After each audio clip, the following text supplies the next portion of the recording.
Kumbame bundu ya Kongo. Kumbame bundu ya Kongo. Kumbame bundu ya Kongo.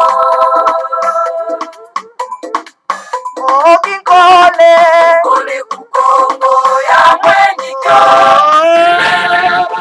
Kisole Inaya tena mani mumbane. Mukuluza kanda ya Kongo. Mukuluza kanda ya Kongo. Vita ku Kongo ya mwenyiso. Inaya tena mani mumbane. Mwana vita ku Kongo. Mwana vita ku Kongo. Kiaje ya mwenyiso. Inaya tena mani mumbane. Kanda ya Kongo. Kanda ya Kongo. Tombe ya mwenyikyo. Inaya tena mani mumbane. Uzonga tembe ku Kongo. Uzonga tembe ku Kongo. Kumbame bundu ya Kongo. Kumbame bundu ya Kongo. Kumbame bundu ya Kongo. Kumbame bundu ya Kongo. Kumbame bundu ya Kongo. Kumbame bundu ya Kongo.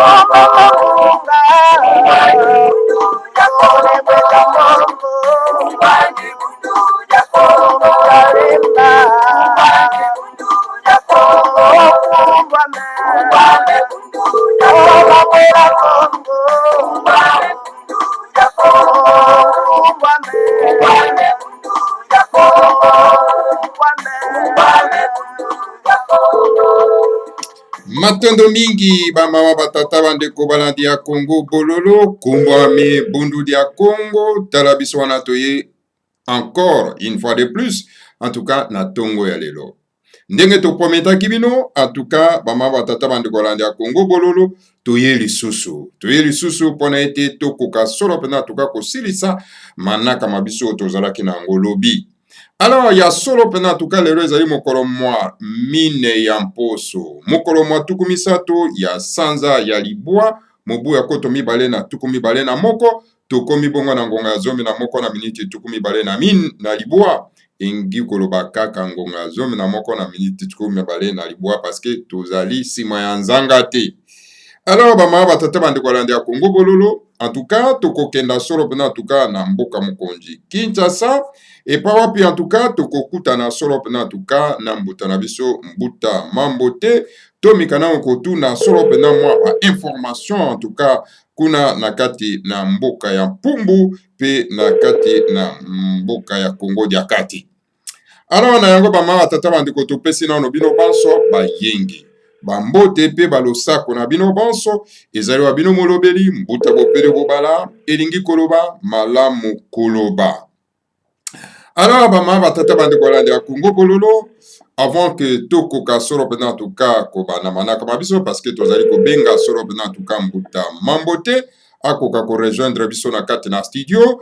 Alors donc voilà boyoki donc téléphone ezali ko sonner. Alors donc to éviter ce qui mbuta na biso akuta na moko sokuna. Alors toza kozela ti jusqu'à ce que akoyamba bama batata bandeko balandi ya Congo bololo. Alors bama batata bandeko balandi ya Congo bololo.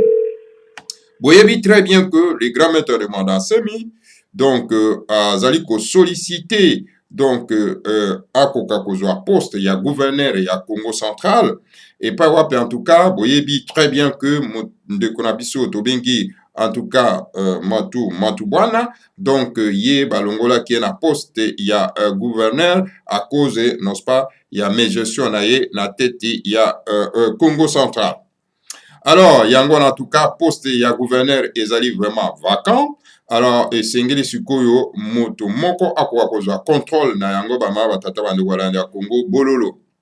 Alors tous les gouverneurs au baleki soro pena na Congo central donc améliorer les conditions de vie ya bande kona biso ya Congo central était. Alors mboka était nyamabele wana ezali kokufa banzele ezali kokufa donc la pauvreté en tout cas ezali ko battre record et pourtant ezali était nyamabele ezali ko produire soro pena en tout cas ebele. Alors esengela ki soro pena en tout cas ba batata bande walanda Congo bololo donc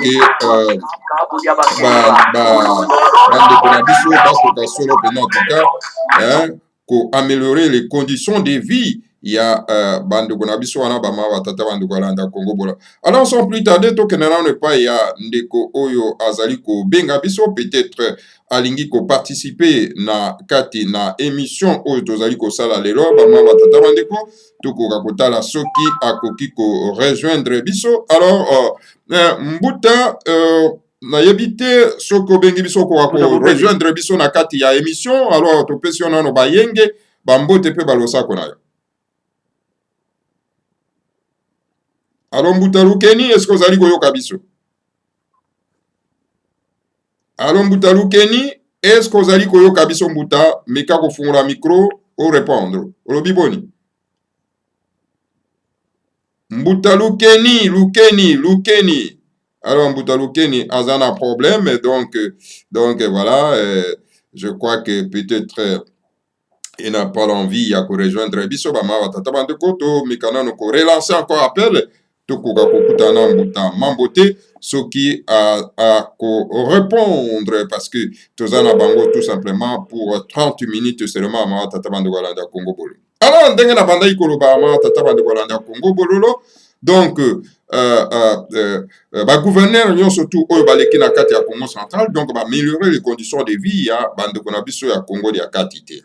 Alors donc il a fallu un grand esprit, donc le grand maintenant d'Assemi, à quoi cause contrôle, n'est-ce pas, il y a Congo Diakati, de façon que à quoi améliorer les conditions de vie, il y a Bande Konabiso, Bama Tata Bande Congo Bololo. Alors, Nayango, en tout cas, alors, Kuna, Bazali Kosenga Solo en tout cas, Mosolo, pour Okoka Kozala candidat, c'est-à-dire caution. Opesa mbongo de façon que okoako ozala candidat na teti ya Congo central.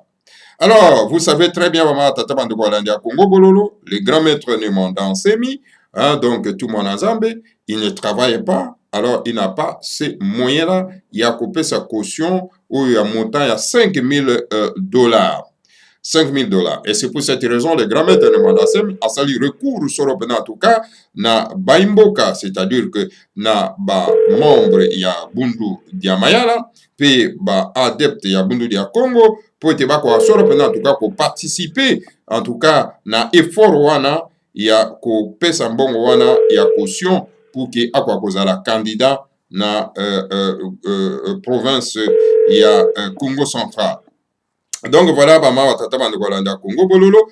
Alors, nayango, tozali solo pena en tout cas, kosala appel, n'est-ce pas, na tous les membres, tozali kosala appel solo pena en tout cas, na bande konabiso banso ya bonne volonté, oyo en tout cas, soutenaka les grands maîtres de Mandasemi, oyo solo pena en tout cas, salaka musala ya kotombola solo pena bendele ya biso bama watata bande kolanda Congo bololo. En tout cas, pour venir en aide au secours. Donc, il y a les grands maîtres de Mandasemi en contribuant, en tout cas, le peu que vous avez pour que ECO compléter $5,000 ou ECO permette à Koka Soropena, en tout cas, Tata Bandewalanda Congo Bololo, ko pesa Soropena, en tout cas, caution na ye, kuna na gouverneur, na poste ya gouverneur ya Congo central. Alors, voilà, Tata Bandewalanda Congo Bololo, situation tozana yango wana. Alors yango toza kosenga na bino panso bana somi ya mboka Congo balandi ya Congo bololo, ba oyo en tout cas bazali un esprit patriotique national se pire dire bakoka solo pena en tout cas ko contribuer ko pesa mosolo le peu que vous avez ezali na yango solo pena na bosenga. Boyebi ba mama tata bandeko balandi ya Congo bololo na bamboka nyonso tu donc esengaka ekoka kozala na un parti politique oyo ezali na nguya. Bomoni na mboka na biso na Congo en tout cas mes gestion eleki mingi na kati ya mboka.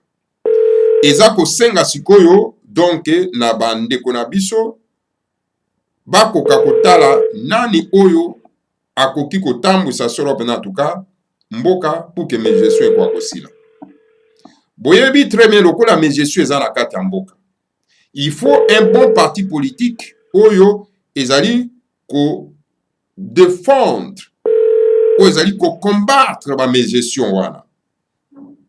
Oyo ezali un parti politique de la résistance. Résistance pona nini? Parce que soki mes gestion eza na kati ya mboka esengeli ko résister contre mes gestion wana. Yango wana ba mama tata bandeko balandi ya Congo bololo. Parti Bundu dia Mayala ezali le seul parti de la résistance contre la mauvaise gouvernance eza na mboka.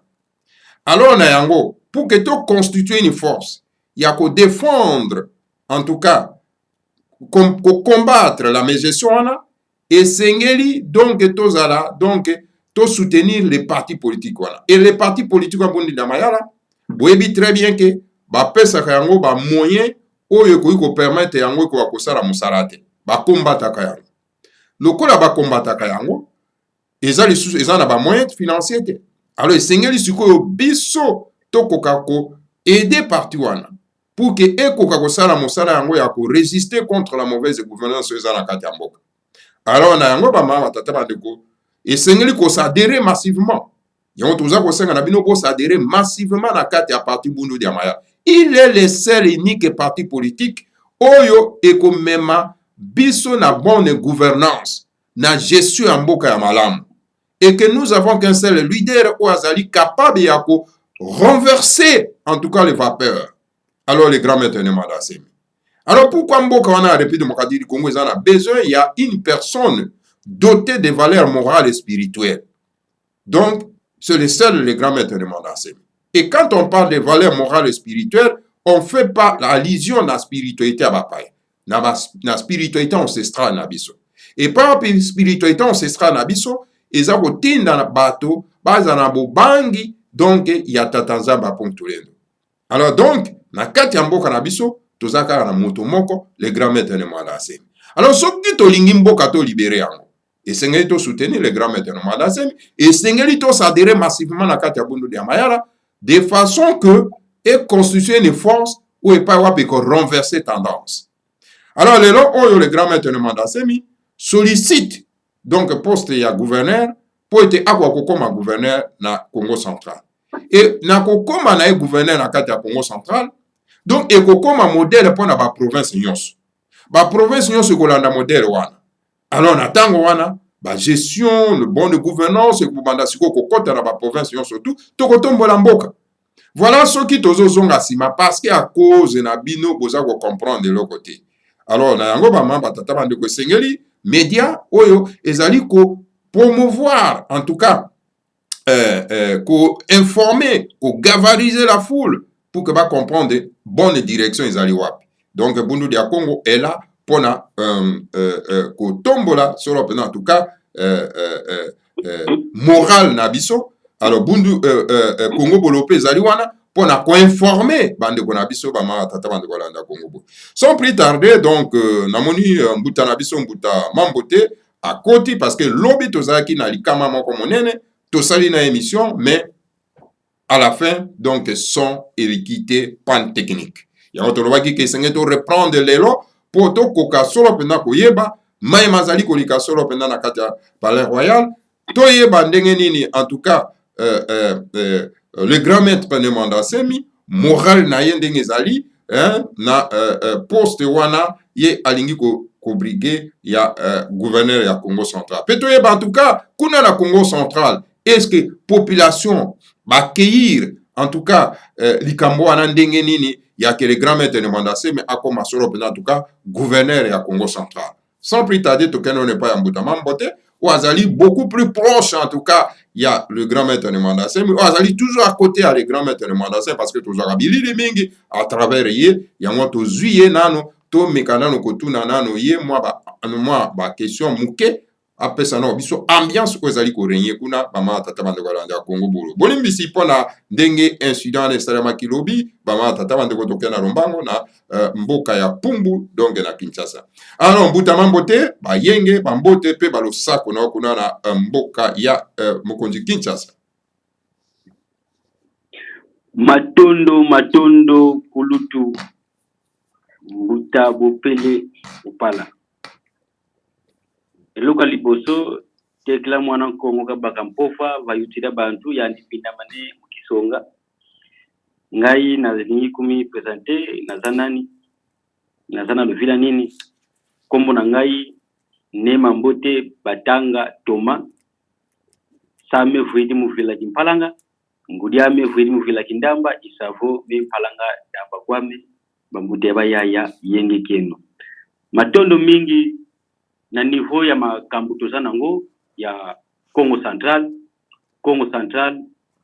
population ya Congo Central bango nyonso bandimike ne mwananzemi akamba bango po bamoni tous les gouverneurs ou baleki na Congo Central batikale ko sala eloko mote banzani sa ko kufa population ya Congo Central c'est toujours na isana misère ba souffrir ya ngwana bamoni ke leader na bango akita kuna po profeti ekende liboso po baninga mosusu batikali ba profete mosusu etikali par exemple ndenge Congo Central ninga kopesa lumière na Afrique centrale mobimba yangwana ba décider ke fumu mwana ntemi akita kuna po akende kokamba bango yangwana bamonaki ba Congo nyonso ya Congo Central ezakaka bata partite mais ba Congo nyonso ya Congo Central salaki ba pétition ya kopesa 1005 personnes oyo bafotaki ne mwana ntemi akoma gouverneur ya Congo Central. Badossier wana nyonso wana ekotaki na niveau ya gouvernement, niveau ya ambassade, bango balobaki tokopesa 3 mois pour topesa réaction ya ba pétition oyo tokosalama na niveau ya Congo Central. Mais tina lelo suite ezalaka te elingi kolakisa ke neti bazaya kundima te yangwana mwana ntemi amonaki makambo wana eza normal yangwana termina pe candidature po bakangaka muyibi na goki yangwana susu akena niveau ya kopesa candidature mais eloko ezali kosenga mwana ntemi na monde bayebi ke ne mwana ntemi pour le moment aza kombati mais yangwana omoni bakate ye na niveau ya ba pétition yangwana zoke na niveau ya kopesa candidature mais mwana ntemi asalaka te yangwana bazana posa ko kateye ko bayibi mfumu mwana ntemi azana musati azana mbongo te mais bayibi te mfumu mwana ntemi ye ayaki pona ya ko cléter monde azana peuple na ye azana kangu oyo ye amemaka ezala baluba ezala bangala ezala baswahili ezala bakongo nyonso eza peuple oyo ye mfumu mwana Kongo atindaka ye pona ayako longola na boum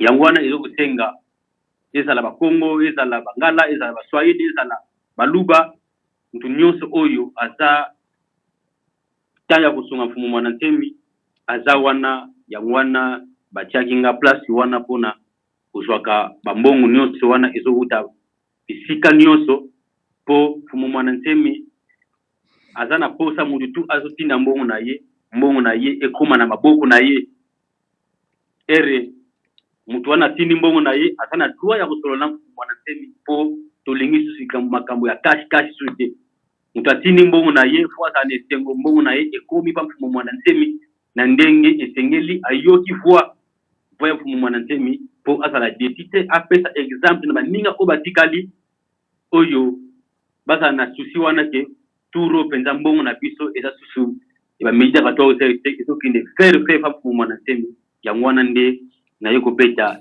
c'était. En tout cas, matono mingi mbuta mambote, en tout cas, on a kosenga no kwa kupusa na pembeni à téléphone de façon que voyez à la pena likolo, comme c'est fait hier. Alors donc kozala malamu mingi. Mais mbuta kuna na Congo central bakeir nouvelle wana ndenge nini? Est-ce que avec enthousiasme ils sont contents ya koyoka que non, écoutez, le grand maître de Mandassem aza ko postuler en tout cas poste ya gouverneur ya Congo central? Na niveau oyo pour moi mais niveau ya Congo central soki gouvernement est en place bakoki ko quitter Congo central bakende kotala ndenge population ya Congo central balingi turo seme bakufa na bango mais balingi mukonzi na bango leader na bango akamba bango soki otamboli na niveau baniki santu ti ba matadi ti baluosi partout ba drapeau emati bango bazana souci penza na turo penza gouvernement aza na bonne foi aza na volonté que pour yemoka lobaki yango leader ni le président Fati le peuple d'abord c'est que peuple basali ba pétition et aussi ko récit basa na bonne foi ya ko lekitaye gouverneur na Congo central population ya Congo central bazo lala te bango ba toujours basali banda bazo telaye na maboka ko fongama et fumuma na ntemi akama bango pour prophète kende liboso. En tout cas, donc voilà, population ya Congo central azali vraiment mobilisée pour que vraiment atinda message fort na gouvernement que non bazali susu na besoin ya moto mususu te bazaka na besoin ale grand maître de Mandassem, c'est ça? Et ça bon pour moi mais bazana besoin pour moi pas du tout baleki na gouverneur à Congo central bango ndio bazaki intérêt ba poche na bango na ba famille na bango mais pour moi ntemi ye ayebi que monde ndenge to tambola lenge pasi oyo bana mboga Congo central ndenge bazo sibir ya ngwana ba monike turo penda batika ba fanti balingi makileta ngate baza na bonne foi balekisa bango oyo nde balingaka po akamba bango na niveau ya Congo central. En tout cas, matondo mingi mbuta mambo te. Mais sikoyo concernant sikoyo ba candidat oyo ba postuler na poste on a gouverneur parce que le grand maître Azalika le seul candidat. Est-ce qu'il y a encore d'autres candidats? Bongo siko tango bayoki que le grand maître Mandassem aza ko postuler. Est-ce que bakoki ko se retirer te batika donc candidat unique donc le grand maître de Mandassem? Est-ce que vous avez l'information kuna?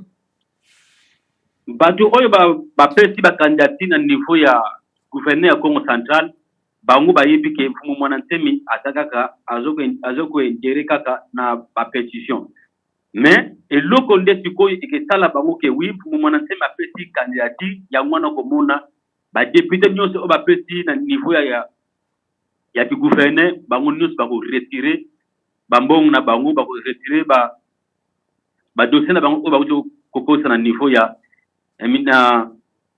na niveau ya candidature ya ngwana esenga nde siko na miniti oyo biso nde siko to sala effort to pesa mfumu mwana ntimi mbongo po likambo kene dagda po lika jawa mapona minde ezana niveau ya Congo central bango nde siko bazoko zelande bayoka ke mfumu mwana ntimi a lancer apesi candidature to komona ba frère na biso wana nyonso wana ba ko retirer ba candidature na bango na bombangu nyonso. En tout cas, matono mingi mbuta mais sikoyo bongo sikoyo eloko eza kozanga sikoyo mbongo ezali motango boni et puis basi babandi ko contribuer ko cotiser baza combien?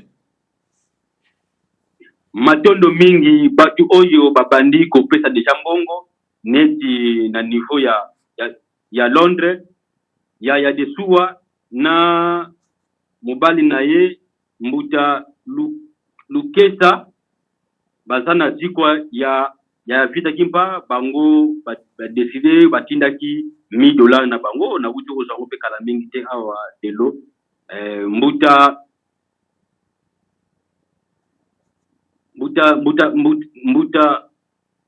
mbuta kunzira kanda azana niveau ya Angola ye atindi $100 na ye mbuta nitu ye atindi $300 na ye mbuta kwenako ye atindi $50 na ye mbuta waza Congo ye atindi $700 na ye azana niveau pe ya Sweden mbuta Toma ye pe na niveau ya Angola atindi $100 na ye mbuta Mpanzu Kibila ye pe atindi $100 na ye mbuta Pembele na ziko ya Swede yepe atindi batindi na ziko na bango batindi $300 na makoko na minito na ba mfumu mwanantemi azana $1950 batu kaka oyo batindi mbongo na mbangu bango wana bango tu batindi bambongo na bango bayoki mfumu mwanantemi solone na bango bazana esengo makasi o makamba boye nano esalama te yango wana penza bango pe bazo continuer ko panda tango bozala desite botinda mbongo po ye moko mfumu mwanantemi muto azozwaka mbongo azosolona biso soki apele video bokomona mfumu mwanantemi ye moko ndenge azozwaka mbongo soki na niveau ya WhatsApp normal osolona mfumu mwanantemi mais c'est mieux parce que tout bazotindaka mbongo bazosolana na mfumu mwanantemi na pele video bazana esengo makasi bango pe bazo continuer kopanda tango ke mbongo penza na turo penza basa desite ezokende directement pa ye moko mfumu mwanantemi. En tout cas, matondo mingi mbuta mais sikoyo délai ya ko déposer candidature ezali quand alors maponami ko banda quand maponami eza le 14 mais mbongo ezokipé te pour le moment ata mbongo ekoki lelo mfumu mwanantemi atindi batu baki ko déposer candidature eloko nde eza nde pesa ya motuya nde mbongo nanu ekoki te mbongo eza nano na bese makasi yango wana tozosenga mpenza batu basala effort ke mbongo wana $5,000 wana ekoka tiare mfumu mwanantemi akende koposer candidature na mbangu nyonso. En tout cas mais bongo mbuta est-ce que mobilisation ezali na niveau et ba média pour na ko mobiliser en tout cas bande ko na biso banso peut-être que bazali informer pour que bazala informer de façon que ba venir au secours parce que wana en tout cas mbongo ezanano mukenano comme na niveau nano ya koka $5,000 était alors que na niveau mobilisation ezali ndenge parce que jusque là même porte-parole ya Bundu Diamayala azalaka te to ebite soka azalaka de façon que akulika na média pour na ko galvaniser la foule. Est-ce que na niveau mobilisation eza na niveau nini?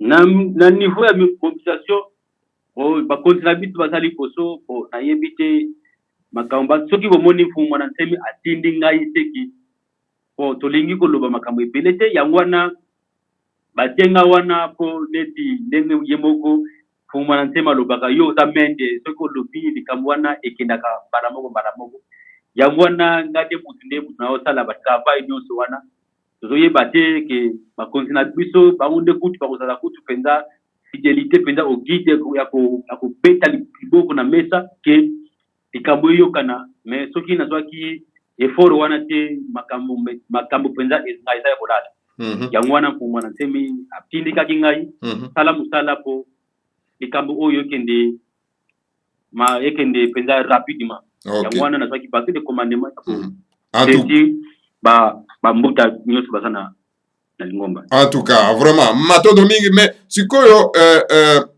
mbuta mambote est-ce que koyi kopesa nano bandeko nano numéro ya téléphone nano de façon que soki balingi bacontacte yo bakoka kozala na facilité wana? Matondo mamingi kulutu numéro na ngai eza 00 243 89 687 11 11 243 89 687 11 11. Voilà. Donc, le numéro de téléphone ya Mbuta Mambote ezali 00243 89 787 11 11. Donc, ba oyo surtout bazana souci ya ko contacter, ba contacter Mbuta Mambote, alors ba kwa kotinda moi pe na bango o bazali na yango ba tata bandeko. Donc, voilà, tout fait nombre. Ceux qui bozali par exemple 1000 personnes, botindi $10. Et ça toujours mbongo ba ma tata bandeko la ndia Congo bolo. Bozali 1000 personnes, botindi $50, et ça mbongo. Alors, donc, bendele kuyate ba ma tata bandeko. De grands maîtres azali combattus par le gouvernement en place, par le monde occidental. Vous comprenez? Donc, bazo combattre tout par tout le monde. Bongo biso bato tozali aki na cause na ye. Alors donc, sengeli to sala moins fort ba ma tata bandeko. Kozela te ano na zelano ekokaka 50 bongo na tinda tele pe koza nango tinda nano. Tout fait nombre. Et ça kosenga quantité ya bato oyo tozala bango. Alors donc sisani ekoki kosalema mama tata bando tintani ndenge balobaka tintani yango oyo moma yango oyo en tout cas bamama tata bandeko bendele ekweya te botelema na bopikiliki bamama tata bandeko bosala défi. Ok, olobi ke bon écoutez le grand maître de mandation mandibi kozala gouverneur alors azo kozanga mbongo oyo alors donc toza kocontribue très rapidement mama tata bandeko bino nyonso to bozali partout donc likambo oyo esuka kaka bandeko na biso bakongo te même bangala baluba babembe balokele bakatange donc tout le monde donc to contribuer donc to tindika le grand maître de mandation akoma gouverneur na Congo central comme ça total la gestion na ye ndenge nini ya kogere solo pena Congo central c'était un défi tokopesa total la ndenge nini ya kogere Congo central soki agere Congo central malamu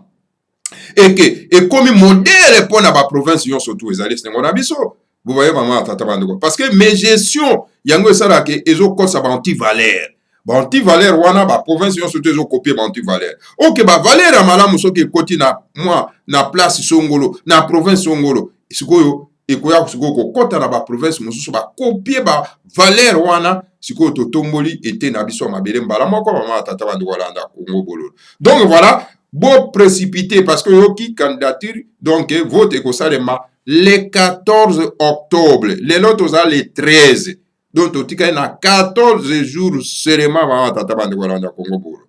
Mais mbutama mbote moi question parce que tout le monde moi ba nini moko eza ko circuler na réseaux sociaux que non mais voilà le grand maître de Mandasemi donc azali na carte d'identité te ndenge nini ako postuler pote ako koma gouverneur au moment où azana carte d'identité te le grand maître de Mandasemi azana carte d'identité te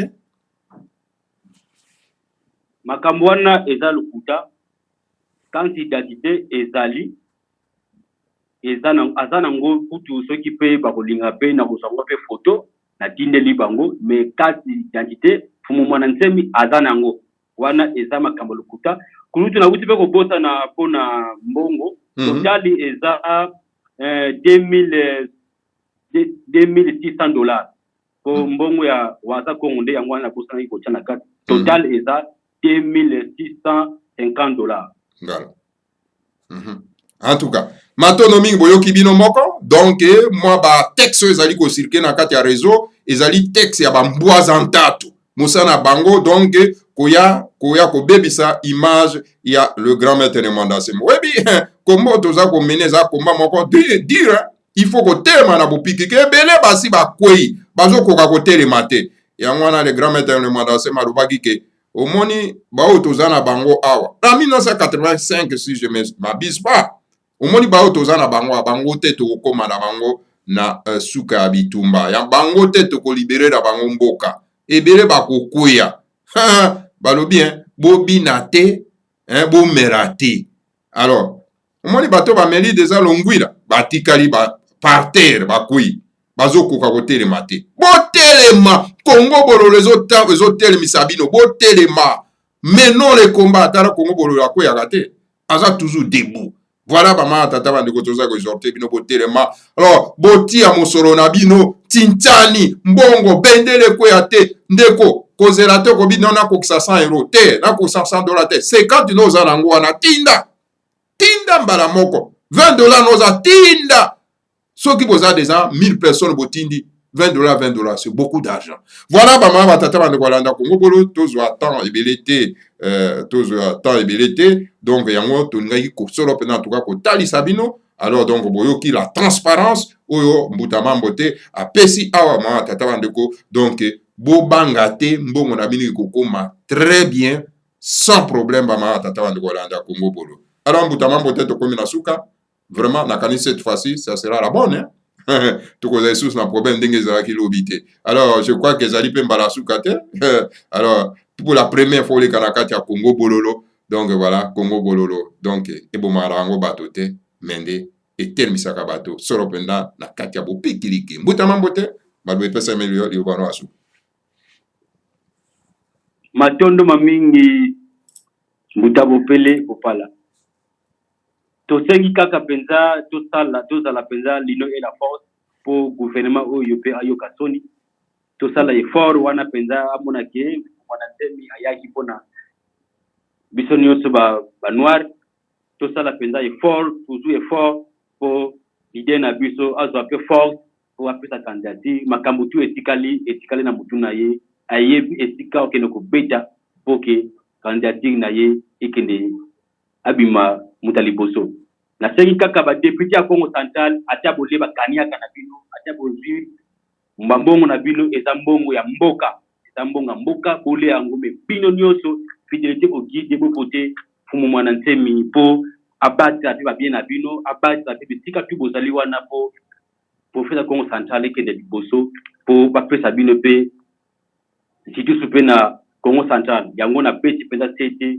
badepute ya Congo Central bozala na boni foi ke tala population Congo Central ndenge eza na misère tout ça les fort wana ke bole na bino mbongo mais tout bo voter fumu mwana ntemi à 100% pour population Congo Central baza na bino esengo makasi ya wana na tuko beta tete mais pour ça rapidement pour tita mbongo pour fumu mwana ntemi apesa candidature pour ba député mosusu bapesa candidature wana bako retirer na bango na mbangu nyonso matondo mamingi atuka matondo mingi mbuta mambo telo kulozaki na biso pour la première fois en tout cas na kati na Congo bololo yango balobi na biso ete bana mike babetaka mbunda kasi bakolo pe basaka nini babinaka omoni voilà mama tata bandeko balandi ya Congo bololo donc tokomi na suka wana tokute na bino isusu mbala ya sima na pokwa lelo tozali so na deuxième partie na biso tozali na débat ekozala na pokwa lelo bana tata bandeko donc balandi ya Congo bololo matondo mingi ezaki ya bino mbuta bopele bobala elingi koloba malamu koloba que le Seigneur à Congo en tout cas vous protégez tous, protège les grands maîtres du monde en semi et protège la République fédérale du Congo Ingeta Ibobo et Ibobo Afrique ozala construit na lolingi ya ekipata Mvuka yantimanti afelika diampa di fenomene tongwa kabu dia bakeluba Uluzorora batanda wa Mungu tulendo makanda mava kusama kutuka yondama osaweni na ninga masina makikulu kongoja kutuka Kongo Uluzorora batanda wa Mungu tulendo makanda mava kusama kutuka yondama osaweni na ninga masina makikulu kongoja kutuka Kongo Afrika ya Afrika ya Palina Tumba Afrika ya Palina Mene Tumba Afrika ya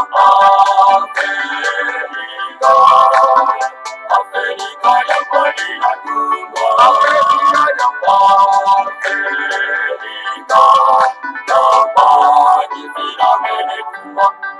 Kesi ya mbita tetima na kukongo Ipanza kya Kongo ye kibuga kya timanzi Kesi ya mbita tetima na kukongo Kongo ya futuka Kongo Kesi ya mbita tetima na kukongo Ipanza kya Kongo ye kibuga kya timanzi Kesi ya mbita tetima na kukongo Kongo ya futuka Kongo Afrika ya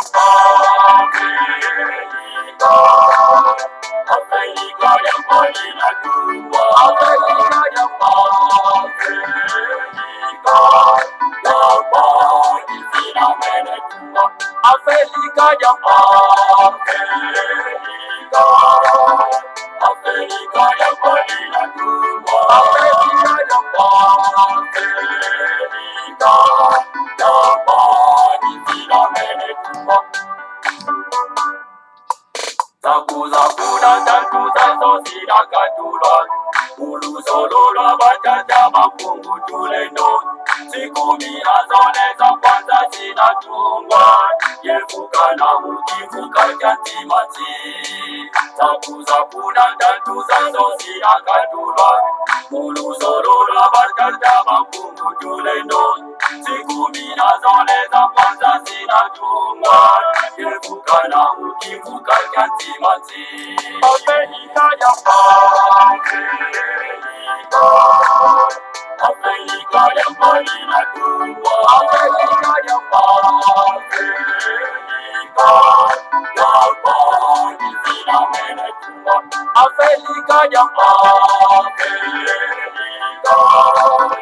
Afrika jambo linatungwa. Afrika jambo.